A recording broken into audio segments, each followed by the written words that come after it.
자, 계속해서 뉴 제루살렘에 대해서 오늘도 묵상을 해보도록 하겠습니다. 요한계시록 21장과 22장에 기록되어 있는 새하늘과 새 땅, 새 예루살렘 성은 어디에서부터 내려오죠? 그렇죠. 하늘에서부터 내려옵니다. 하나님의 보호자로부터 내려오고 있죠. 자, 요한이 묘사하고 있는 뉴 제루살렘의 그 전체 모습은 어떻게 묘사되어 있나요? 장방형으로 기록이 되어 있습니다. 그러니까 길이와 넓이와 높이가 똑같은 그 정육면체죠. 자, 정육면체 하면 여러분들 뭐가 생각날까요?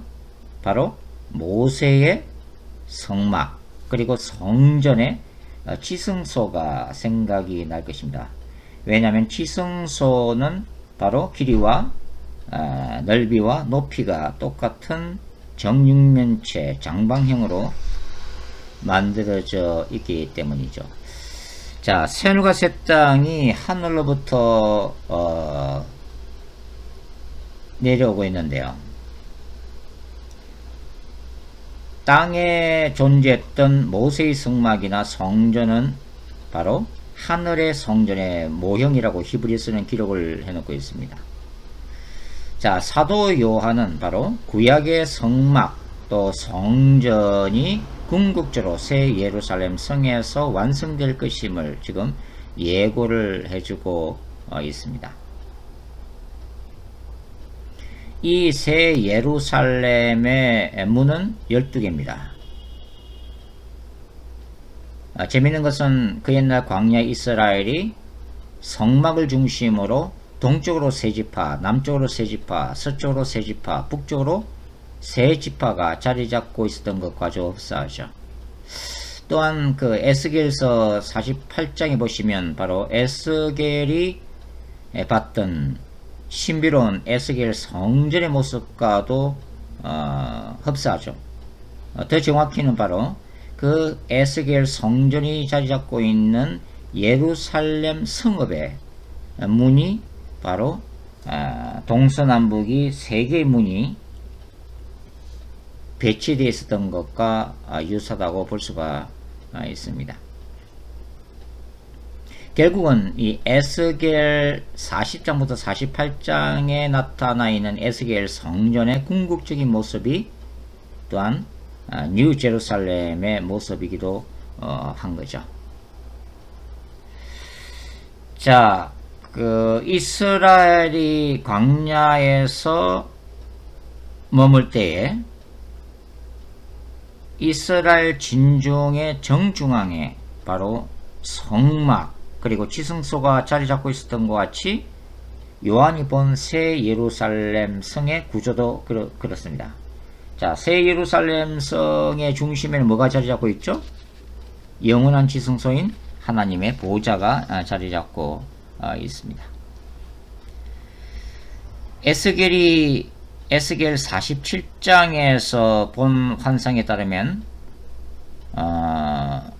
성전 문지방에서 시작된 생명의 물이 바로 강을 이루고 흐르면서 강 좌우에 그 실과들이 풍성하게 열매 맺고 죽음의 땅이 생명의 땅으로 바뀌는 모습이 기록되고 있죠.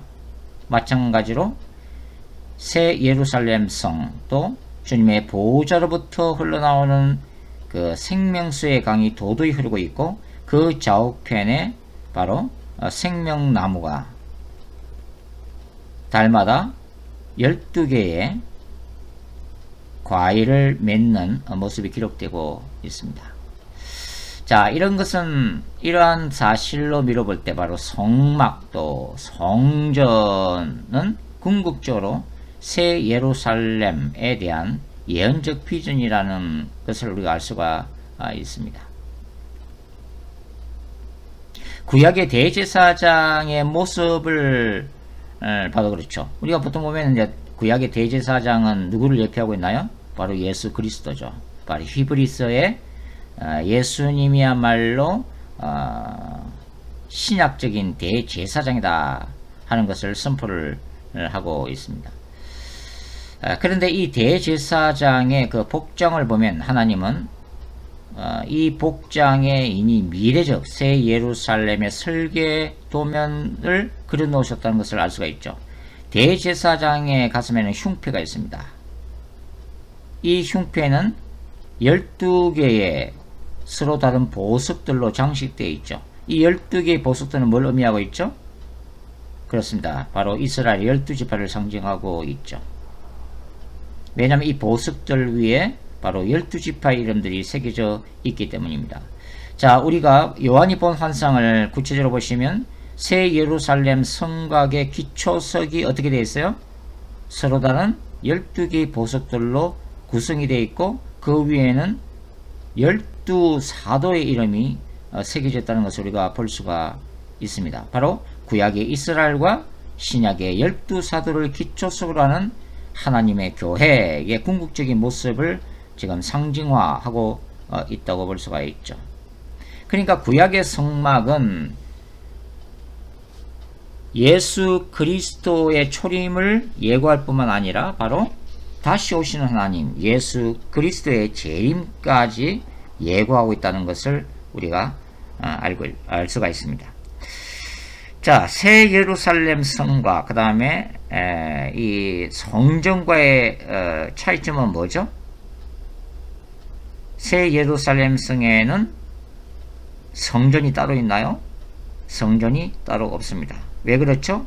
예수님 자신이 바로 완벽한 성전이시기 때문이고 그 신적인 왕이신 예수님이 통치하시는 영원한 세계가 바로 뉴 제루살렘, 새하늘과 새 땅이기 때문이죠. 그리고 아까 제가 말씀드린 것 같이 바로 이 뉴 제루살렘 성 전체가 거대한 하나의 지성소이기 때문에 따로 성전이 필요 없다고 하는 것입니다. 우리는 바로 이 지성소에서 하나님의 영광을 직접 볼 거라고 하는 거죠. 구약의 성막은 대제사장이 대속죄일 날 휘장을 젖히고 바로 그 법궤 위에 임재 계신 하나님 앞에 서 있었지만 바로 우리는 어때요? 예수 그리스도의 재림 이후에 도래하는 새하늘과 새 땅에서는 바로 그 자체가 거대한 지성소이기 때문에 우리는 항상 언제나 영원히 하나님의 영광을 직접 체험하게 될 것이라고 하는 것입니다.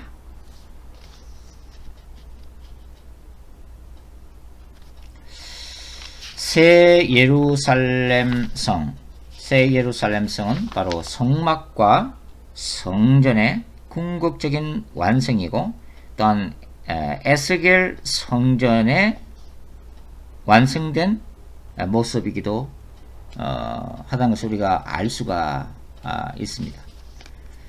하늘의 대제사장 되신 예수님은 구약의 대제사장의 흉패에 12개의 이스라엘 지파 이름이 있었던 것처럼 이제 영적인 대제사장 되신 예수님의 가슴에는 뭐가 새겨져 있을까요?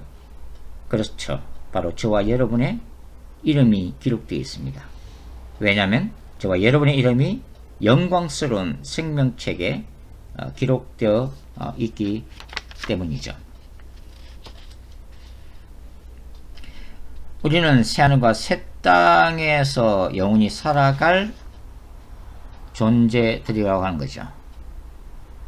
그렇기 때문에 우리는 예수님의 재림을 기다리고 있습니다.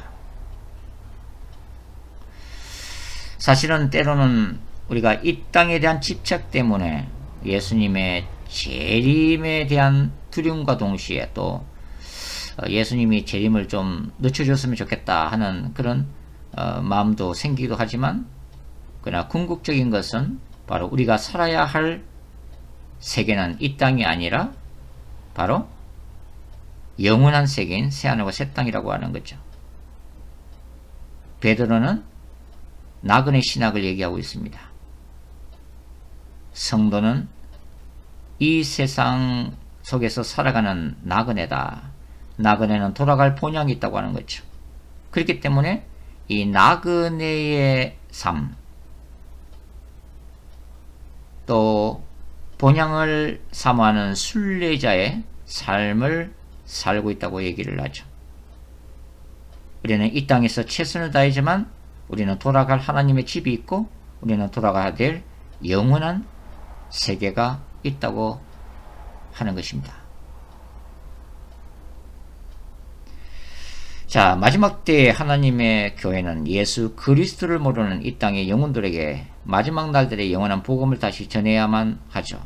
예수님이 그들을 위해 이 땅에 오셔서 십자가를 지셨다는 것을 가르쳐야죠. 그리고 언젠가는 이 땅의 인간의 역사가 끝나고 예수님이 심판자로 이 땅에 다시 오실 것도 우리가 선포해야만 한다고 하는 것입니다. 그리고 그 위에 부활이 있죠. 심판이 있습니다.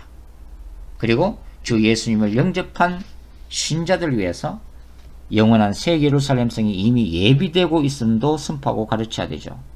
오직 어린 양의 이름이 그 이마에 있는 자들만이 바로 이 영원한 세계에서 영원히 그리스도 안에서 그리스도와 함께 왕노를 할 것이라고 하는 진리를 전해야만 합니다.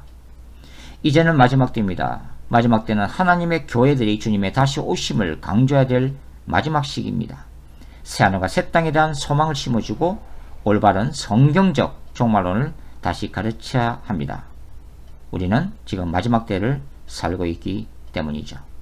그리고 하신 아버지 하나님, 새하늘과 새 땅을 기다립니다. 새하늘과 새 땅을 사모합니다. 그러나 그냥 수동적으로 새하늘과 새 땅이 오기만을 기다리는 것이 아니라 우리가 적극적으로 우리 자신들을 거룩한 예수 그리스도의 신부로 단장하면서 또한 연약한 우리들이 말씀과 성령의 능력 안에서 하나님의 나라를 이 땅에서 확장하면서 주님의 재림을 기다릴 수 있도록 도와주시고 그 영원한 생활 새 땅에서 주와 함께 왕노를 할 수 있도록 축복해 주시옵소서.